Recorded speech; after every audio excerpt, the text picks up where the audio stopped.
All right, welcome back, everybody, to the 12th week of the JavaScript Tech Bytes session. It is officially the 3-month mark we have achieved. We have come a long way, starting from the basic concepts and building our foundation way back in the first week of June in the early summer months to all the way to the last week of August now. And we have truly done a lot. And if you're coming in from the web development course, which started about 3 weeks ago, welcome back to the 4th week. But if you're here way back from the JavaScript session, we have truly done a lot. It has been a fast 3 months for sure. But in that 3 months, we have covered so many awesome topics, done so many projects like we are going to be continuing today. And all in all, it's great to have you guys back with us. And hopefully you will stick along with us for the ride up ahead. As always, if you do not know who I am, guys, my name is Rayan Siddiqui. I am a senior at James B. Conan High School. I love to program and code. I've made various apps for the App Store, made a dozen different websites, and I really like to produce some content, whether that be on my YouTube channel, writing articles, whatever the case might be, just spreading my point of view as well. If you want to check out my work, my articles, whatever the case might be, my website is listed right there below at rayansiddiqui.com. All right, so let's get down to today's agenda. That being that we are firstly going to start off by looking at the new schedule for September, considering that school has officially started, and I'm pretty sure it has started for you guys as well. We'll discuss some changes coming up to our JavaScript session schedule, and then we'll get back to our fun fact of the day. Those are pretty interesting as always. And then we will continue working on our Jeopardy game, which we have been working on for the past 2 weeks, and exploring how we can try to finish off the JavaScript today. So without any further ado, let's get started. All right, so first order of business is to just go over our upcoming schedule for the month of September. Now, we have noticed that less people have been coming to our JavaScript session and our Python sessions just because of school recently starting this week, especially for middle schoolers and elementary school students, which is why we have taken the decision starting the month of September, specifically that first week of September, we will be pushing all of our courses back an hour. So in the Python session, if you're here from that, we push that back from 2 to 3 p.m. And similarly, if I turn the highlight tool on, you can see that all of these Wednesdays, the day will still be same. We will still be doing our JavaScript, aka our web development course every Wednesday. However, we are going to be starting it 1 hour later now at 3 p.m. so that you guys have a quick little break in between if you want to eat lunch, grab a snack, just take a little mental break, from school, definitely whatever you'd like to do. But hopefully at 3 o'clock, then you will be able to rejoin us. And yeah, as you guys can see though, one key difference between the web development course and the intro to programming course is that although the intro to programming course will be happening bi-weekly, our web development course will be continuing every week. So that means that you will find me here on every Wednesday at 3 p.m.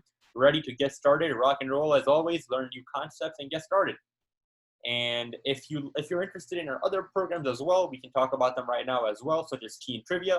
Teen Trivia will be happening every other Friday, which is the usual schedule, which is already been occurring. However, instead of starting at 5 p.m., Teen Trivia will be starting at 3 p.m. as well. Just to it should be a good mental exercise, a good mental break for sure after a long day at school and a long week in general. And then our Hack Central program, in which we dive deeper into computer science topics such as machine learning. And if you want to check out our previous sessions, they can be found on our YouTube channel as well. But those will be moving from the first Monday of each month to every other Tuesday. So instead of being a monthly program, Hack Central will now officially be a bi-weekly program.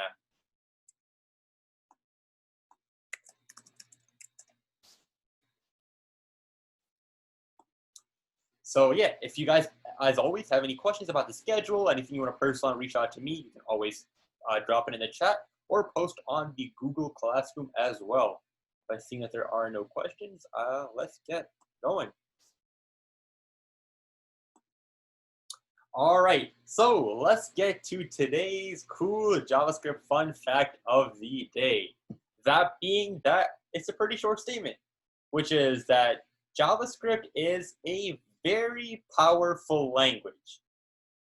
Now, initially, when you think of that, I'm not talking about some superhero powers that JavaScript has, so much superpowers, although it definitely can have an amazing impact with any programming language. But more specifically, what I mean is that JavaScript is a very powerful language in the sense that you can do so many different things with one language. For instance, in JavaScript, over the past month and a half, it is almost a month and a half, almost 2 months now, we have been typing out JavaScript code. Now, with that JavaScript code, we have been making web apps and websites like web pages, which we are physically, which we can play around with. We can check on our, like we were doing with the JS Fiddle, for instance. Let's take that for example. We can see our physical product, and the physical product which we are creating is a web app.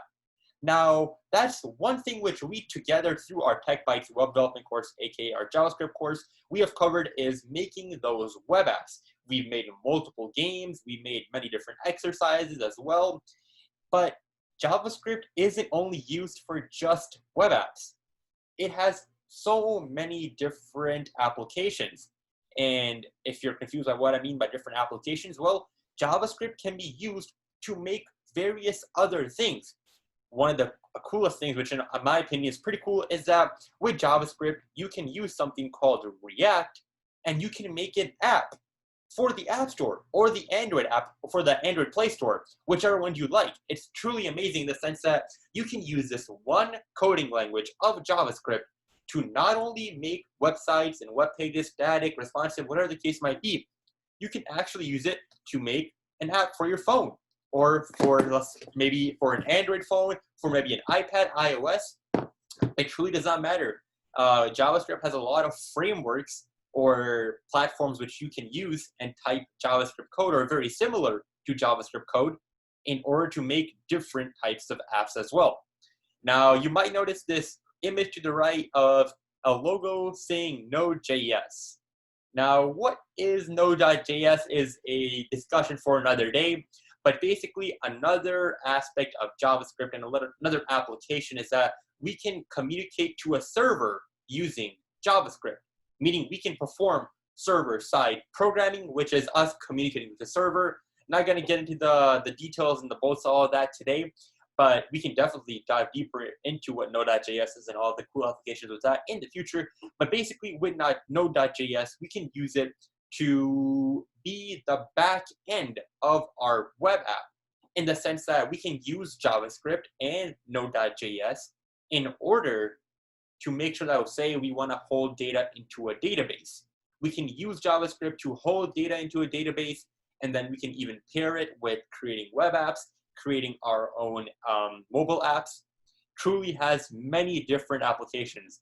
So that one point which I want you guys to take away today is that unlike some other languages, say for example, we might take, we'll take Python for instance. Although you can create websites with Python, Python is not really that used for creating mobile apps. However, with JavaScript and combining it with a framework like React, the sky is truly the limit. And there are infinite possibilities of what you can create, which is one of the main reasons why so many apps today, for example, if you want to take Facebook, the app on Facebook, on the App Store and the Play Store, that is made using React as well. And the website is made using JavaScript. And last week we talked about using some Python as well. But yeah, that's something pretty cool to know, that the language which we're studying can be used in so many cool ways. All right. So let's get down to today's coding exercise, that being that we will be continuing our game of Jeopardy! Now, before I dive into what we're going to be doing today, in case you were not here over the past 2 weeks, we started our Jeopardy! Game 2 weeks ago. And if in case you have not watched Jeopardy!, it's basically a game show where you're asked, you're able to choose a question worth a certain amount of money. If you get the question right, you get that amount of money. If you don't, you lose that amount of money. Basic structure is that. And then over the past 2 weeks, we have effectively created our HTML. Last week we added a ton of JavaScript to our game, and we have gotten one category working as well. And today, the third week of this project, we will be keep on building that foundation and extending that foundation, in the sense that we will be adding much more JavaScript. And we are going to finish the other categories, such as we got 3 more arrays left to fill, and we got to populate them with questions and answers. Then we still have to perform our logic, in the sense that we have to evaluate the user's responses and then we have to display the user score. So we have to get down into creating a scoring system, keeping track of how much money the user has won and how much money they've even lost and all that cool features. And then eventually, I'm not sure about this week, but this could be an extension which we can do next week. We can work on adding some CSS so that we can make our game look nice as well and make it a bit more personalized as well. So without any further ado, let's continue coding our Jeopardy project. If everybody can open up jsfiddle.net, and we shall get started.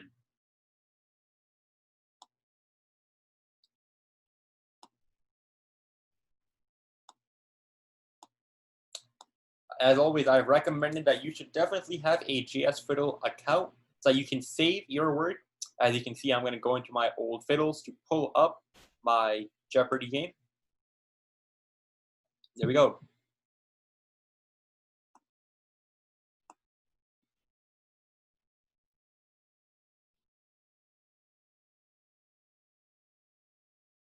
Give everybody a quick 2 minutes to open it up. And once everybody is on the JSFiddle website, let me know, and we can get started.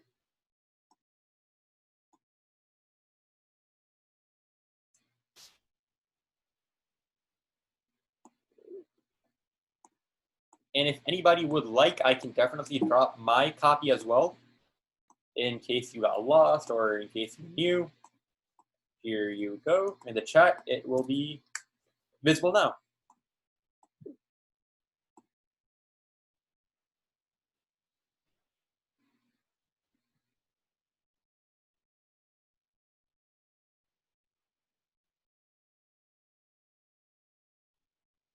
So once everybody is on, just please let me know in the chat, and we'll get started.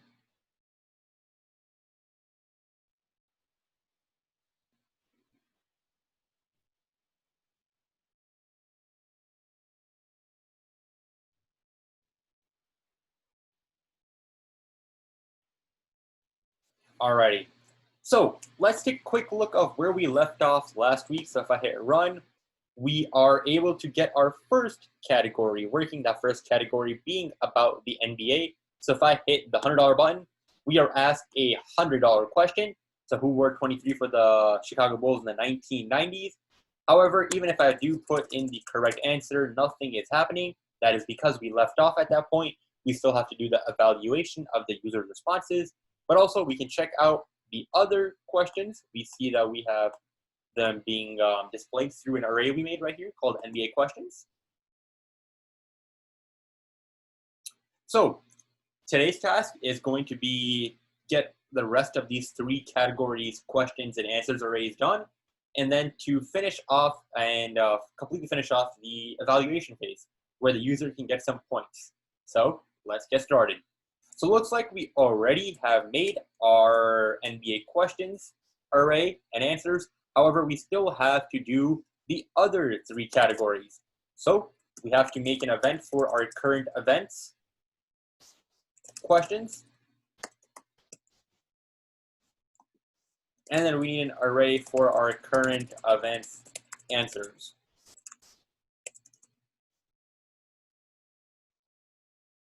Like such. And what I'm going to do is that I'm going to copy these two lines of code and paste them twice more because we're going to need them for our other category, that being the NFL and the Lord of the Rings, which was recommended last week. Or 2 weeks ago, yeah.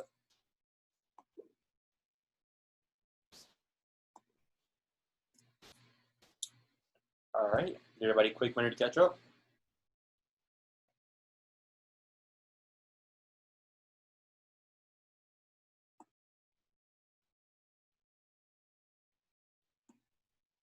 All right, so now that we have created our arrays to hold the questions and answers to the other categories, we have to actually add some questions and answers. So let's start off with the current events question. The $100 question, that being, remember, because the first index represents the $100 question, the 0th index I meant, and then the first index represents the $250 question, the second index represents the $500 question, And then the third index represents the $1,000 question. Remember from our earlier lessons, we learned that arrays, they always start at the 0th position. So whenever we're checking for the first spot, whatever the first value element in an array is, we always reference that 0th element, 0th index. All right, so we have to start writing some questions. So for the $100 question, how about we ask, let's see, what is the name of the virus which has caused a pandemic right now? This should be an easy question. For the first question, then we can go on to our second question. And as always, guys, if you like to make your own questions, your own categories, you're always free to do so. I'm just making an example right here. All right, so for the $250 question, we can do, what is the name of the current president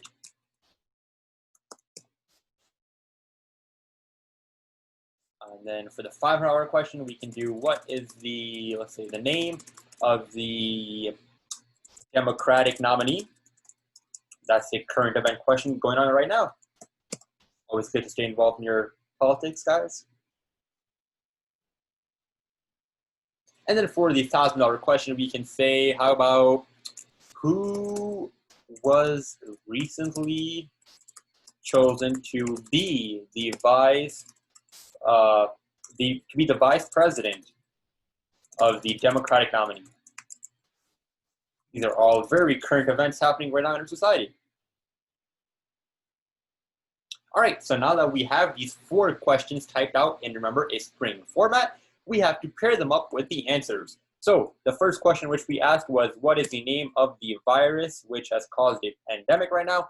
That is COVID-19. That's the answer to the first question. The second question is, what is the name of the current president? That is Donald Trump.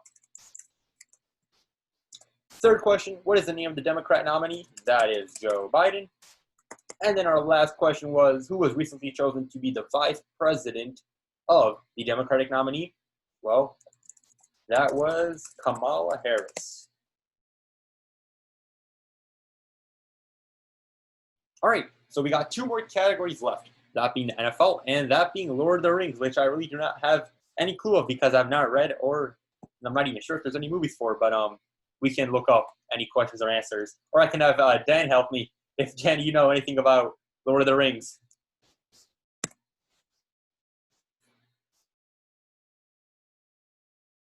All right, so let's get started with the NFL categories. So for the first $100 question, we can ask, let's do an easy question. Who was the Super Bowl champion last year? Second question can be, let's see, who was the MVP last year? Third question can be, who was the offensive player of the year? And then finally, for the most expensive question, we can do, who was the Super Bowl MVP?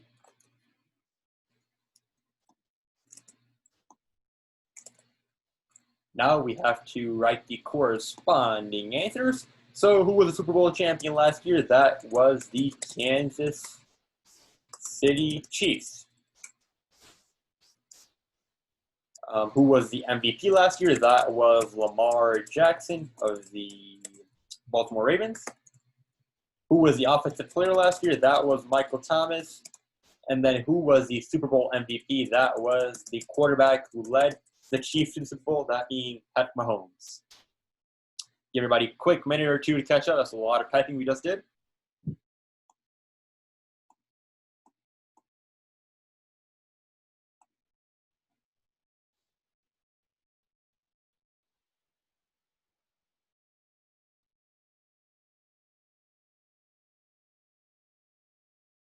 And as everybody is catching up, I'm going to look up some online questions and answers for Lord of the Rings, because I really do not know anything about that book.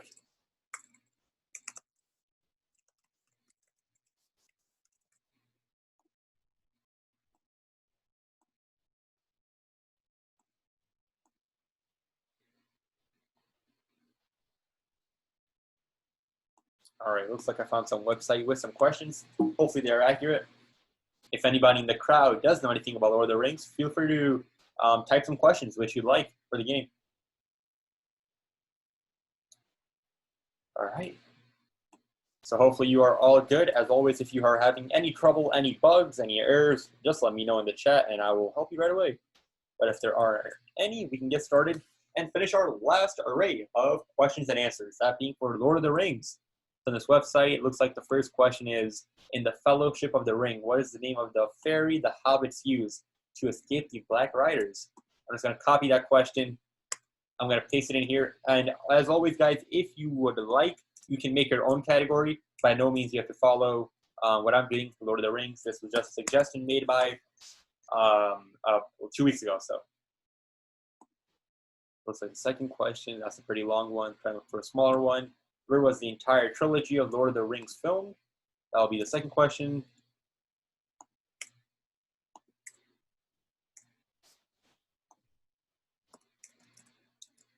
For my third question, which is the following. Which famous animator created the Lord of the Rings animated movie?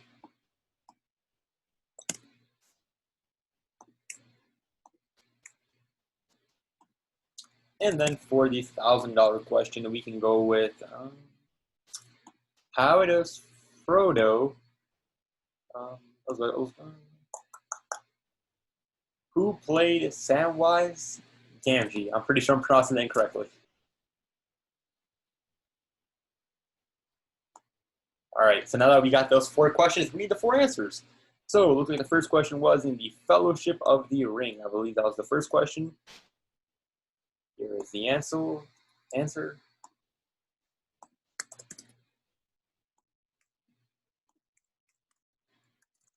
Second question was, where was the entire trilogy filmed? New Zealand. Oh, that's interesting.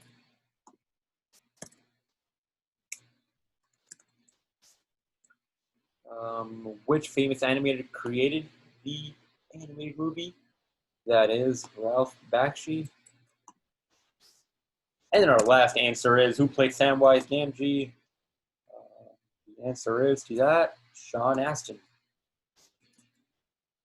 Oh wow, he made his feature film at the age of 14. Pretty cool.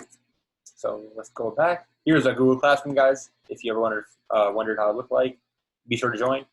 We have the code. If you need it, I can definitely provide it, but we have covered that in the past weeks as well. There we go. All right. So we have now finished all 4 of our categories in the terms that we have the questions and we have the corresponding answers to all 4 of our categories, that being the NBA, NFL, current events, and the Lord of the Rings category, suggested by you guys. So now we have to, how about we just run this and make sure that everything is running smoothly. But it looks like only the NBA category questions are showing up. Why is that happening? Well, it's because we aren't manipulating the DOM. Remember the document object model of how we can manipulate our HTML? Well, we have to do that because right now we are only manipulating the DOM if the question is about the NBA.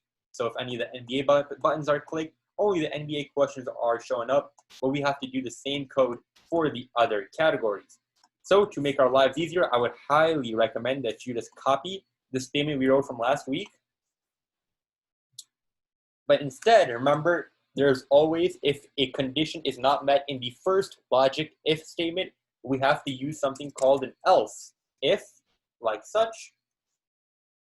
And now the only difference is that going to be else if the button category is, we'll go to the next one. We labeled it NFL. Whatever you labeled it from your parameter, which is the value being passed in, just change it to that. And then we got to change the array we're referencing. So for the NFL, we're going to be referencing the NFL questions array. So we can copy that and replace the NBA questions array like such.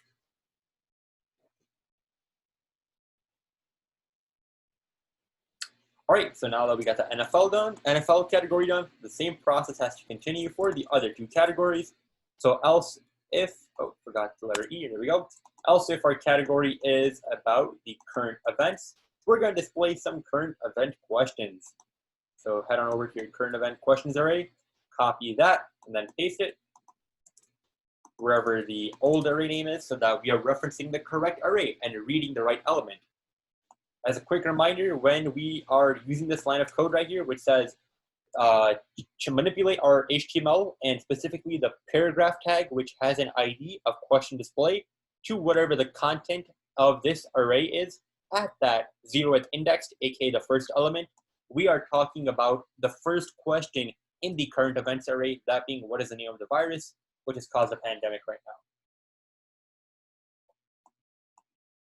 And then lastly, we got one last category to do, that being the Lord of the Rings. Same process, copy, paste, right parameter, set it equal to the condition. So if the button which we have clicked pertains to the Lord of the Rings category, we're going to display some Lord of the Rings styled questions. And then just change the array which we are referencing. So the Lord of the Rings questions array.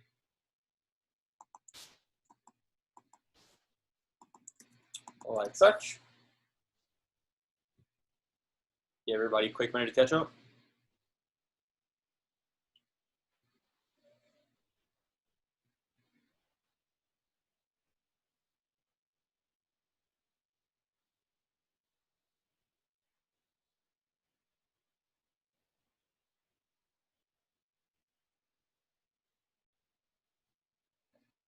All right, so now if I hit the run button and I click any other category, so if I click this $1,000 button of the Lord of the Rings category, I should see the question starting off with the words in the fellowship. And if I do, oh, I meant, sorry, the who played Samwise Gamgee, because that's the $1,000 question. If I hit the $100 question, we will see the in the fellowship question. And then we can see that all of the correct questions are being displayed. So if I click the current events category, we see current event questions. If I hit the NFL questions, NFL button, we see an NFL question being popped up. Cool. So now we have gotten that. We have accomplished one more task off our checklist. We have correctly displayed each question and displaying that question pertaining to whatever button is being clicked. Now, the next part has to come in which we have to evaluate the user's response. So right now, for instance, if I click this, I'm being asked a question, but if I hit submit, nothing is happening.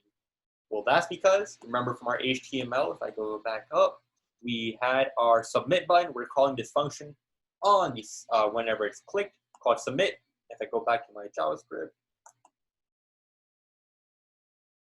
we have this function submit, which we still have to code. So let's do such.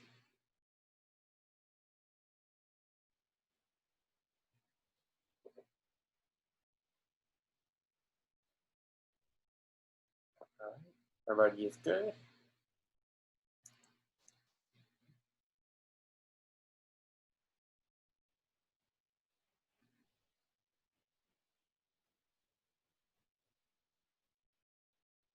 All right, so now we can do this submit function in multiple ways. We can either make it so that we have 4 total if statements. Now you might be asking, how can there only be 4 if statements? Well, remember the or statement, we can check for, looks like we already had some code typed out last week, was that essentially through this first line of code, we are grabbing the user's input. So if I quickly demonstrate that, we can alert the user answer, just to show that whatever we type in our text box is actually being read. So if I type hello, we are prompted with hello. And this piece of code now, which we're going to write, is the actual evaluating.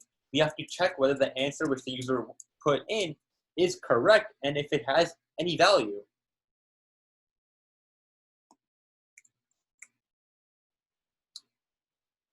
So we can either do this in multiple ways. The first way, which I was explaining, is that we can use 4 if statements in the sense that we are checking if the user's answer is equal to, say, the first question. So this first if statement block is going to represent all of the $100 questions. So we can use an or statement and then check for multiple cases So if the answer the user has put in equals the answer to, say, the $100 question of the NBA or the $100 question of the NFL, then we can award them a $100 points per se. But right now we don't even have a variable to hold a score. So how about we create that first? Go back to the top. So I can do that, and then we can just do var user score and initialize that with a value of 0. Starting off the game, the user should have no points.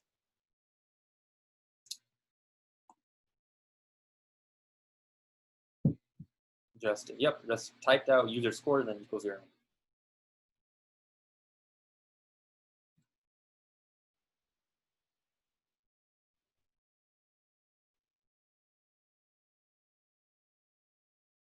All right, so now we have to essentially, the first way which I talked about was that we can use an if statement, or we can use our for loops, in the sense that if we want to really abstract and make our code nicer and have to do less copy and pasting, what we can do is run a for loop which would run 16 times, right? Because we have 4 arrays, each of with 4 values. So 4 times 4, that being 16 times. Now we could run that 16 times, and then we could check if the answer the user has put in is equal to any of the values inside of the array. However, it would be a bit more code, a bit more complex code, definitely, if we want to check out how much that question is worth.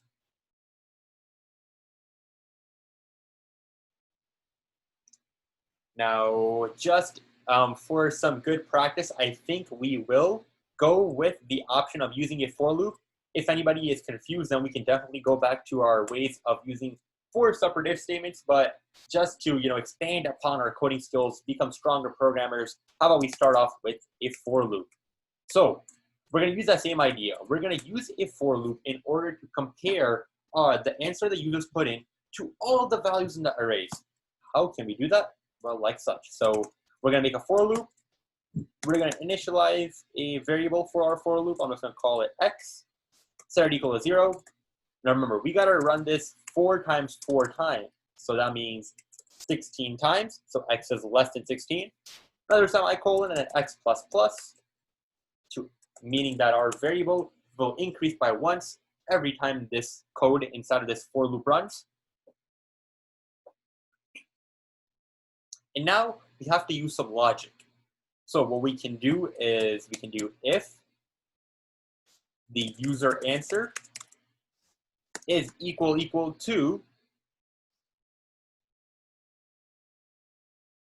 and then we have to grab the 4 names of our arrays. So the first one was called NBA answers at x. So first I'm going to do is I'm just going to type this code out, and then I'm going to explain what it's doing, just so it can make more sense for everybody. So we got one array, NBA answers, current event answers,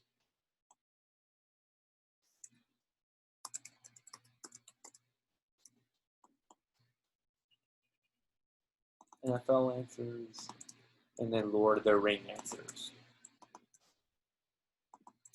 All right, now what is this line of code doing? Well, we are comparing the user's answer and since we're iterating, aka looping over each value inside of the array of the answers, we're checking if the user's answer which they inputted is equal to any one of the answers prevalent in the NBA answers array, the current event array answers array, the NFL answers array, or the Lord of the Rings answers array. Then we are going to run a piece of code inside of here. So once again, we are checking the input which the user has put in and comparing it to see if the input which the user put in is equal to any one of the answers in the 4 arrays for the categories. Then we can award the user some type of points. Now, just to see everything is working correctly, how about I just alert right here?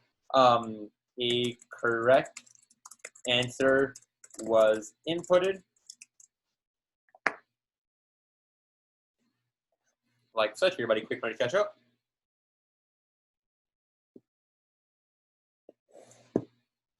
So if I do hit run, and I say the first $100 question, That being who wore number 23 for the Chicago Bulls in the 1990s. That was the great Michael Jordan. And if I hit submit, we should see this alert pop up. And correctly, we do see that the alert, a correct answer is inputted, is alerted, meaning that our for loop in combination with the logic if statement is working correctly. And just to clarify one more time so that we're all on the same page, what this for loop is doing is that we are running it 16 times because we have 4 arrays of 4 values each, meaning 4 times 4 is 16. And then we are comparing the input which the user entered in this text field, and then checking if the input the user entered is equal to any one of the answers of the categories, then we're going to run some code. Now what that code is going to be is such right here. So we have to decide how many points to honor and give the user. But how can we do that without actually knowing? Well, what we can do is check if the value of our x variable is equal to a certain value.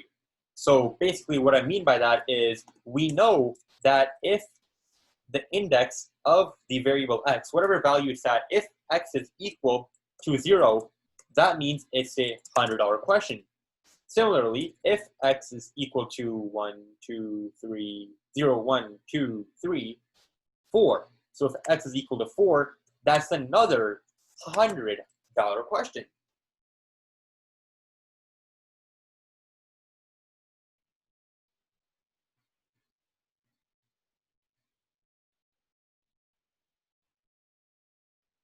Oh, I think I just realized something.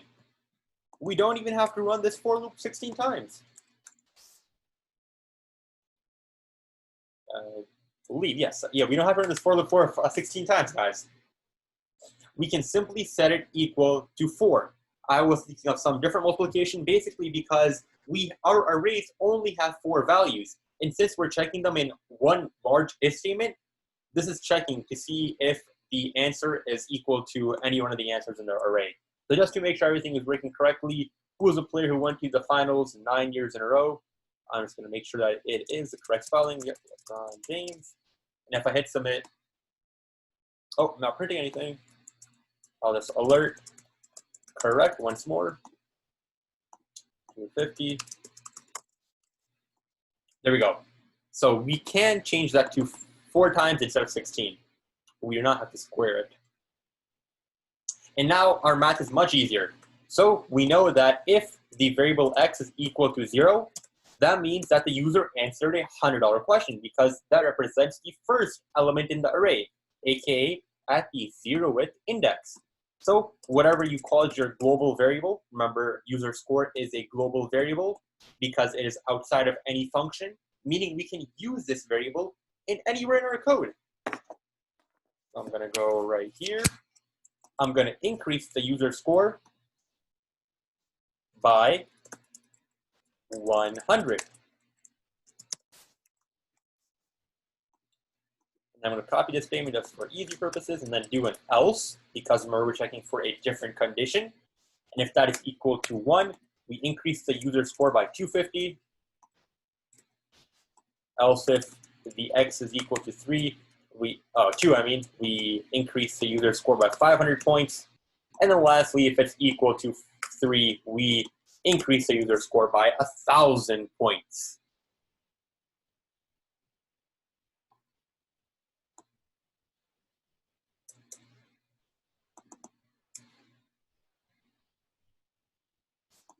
Here, everybody, quick minute to catch up.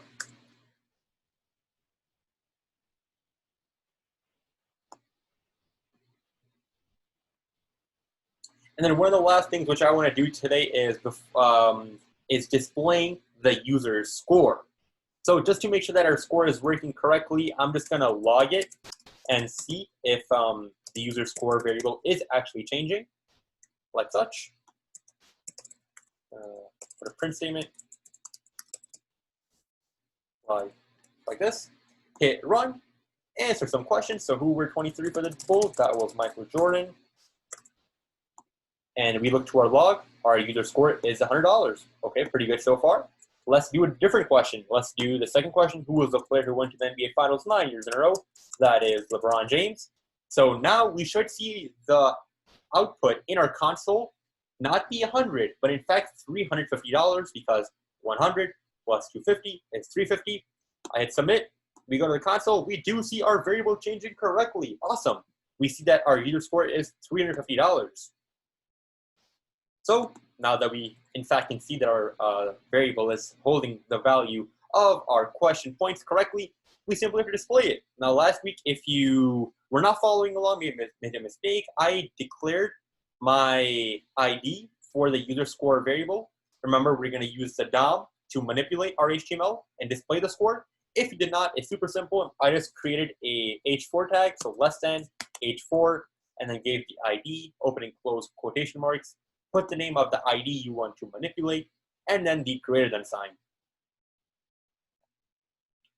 Now here comes the last part of today. I'm gonna go back up, I think we did right here, and copy this really long line of code called document.getElementById, opening, close parentheses, .innerHTML. I'm gonna bring it all the way down outside of that bracket, paste it, but I'm gonna change the ID from question display because we're not gonna display the score over the question display. We're gonna display the score in its own respective ID. And simply just do .innerHTML. I'm gonna set equal to the score. So I'm just gonna say user, I'm just gonna do score, add that dollar symbol like that, and then user score. So this line of code, guys, remember, it is manipulating our HTML. We are able to use the document object model, aka the DOM, in order to change our HTML. So here I'm changing this tag, the ID user score tag, and I'm displaying the score. So let's check if it works. Hit run. We'll do a different question. How many seasons the Lakers go without making the playoffs? I believe it was 9 or 10. So here we go. 10 is the right answer. Hit submit. There we go. The score is $500. If I do the $100 question, who were 23 for the Chicago Bulls? That was Michael Jordan. We should see our score go to $600. Does it? Yes, it does. There we go. We are seeing that our game is working correctly. We'll go to a different category. What is the name of the virus that just caused a pandemic? That is COVID-19. Hit submit. There we go. It's working correctly. Now let's do a counter example. Say I put in a wrong answer. So the second question, what is the name of the current president? If I decide to put in, say, running a couple years back, and I put in, oh, looks like the website just updated. Oops. So I'll do that again. I'll answer one correctly just to show it's working. COVID-19 is the right answer to this question. And now, if I put in the wrong answer, say I'm running a couple years back and I put in Barack Obama, we should see this output, this label, it should not change at all. And we should still have 100 points because currently we have not added any penalties. I hit submit and nothing happens, meaning that we inputted an incorrect answer. So that was a lot for today, guys. A quick recap. We finished off our categories and answers for the other 3 categories. We populated them with questions and answers. And then we did we displayed all of those questions. And then we worked on our evaluation phase in which we grabbed the user's input, compared it, and gave the user some points. I will definitely save this and publish this on our Google Classroom. So if you want to check it out, maybe a mistake, you had a question, you can see a fresh copy of my working copy.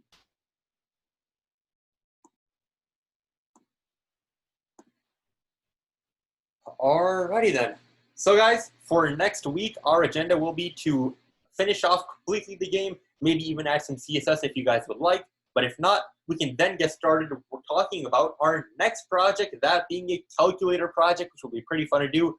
That as well will be a multi-week project. But as always, I hope you guys had a great time today. Hopefully you guys enjoyed the fun fact and are enjoying the process of being able to make a cool game using the skills we've picked up over the past 3 months. Hopefully you guys will join me back next Wednesday. And if you'd like, you can definitely attend the Intro to Programming course as well. But other than that, take care, guys. And I'll catch you guys on the next one. See ya.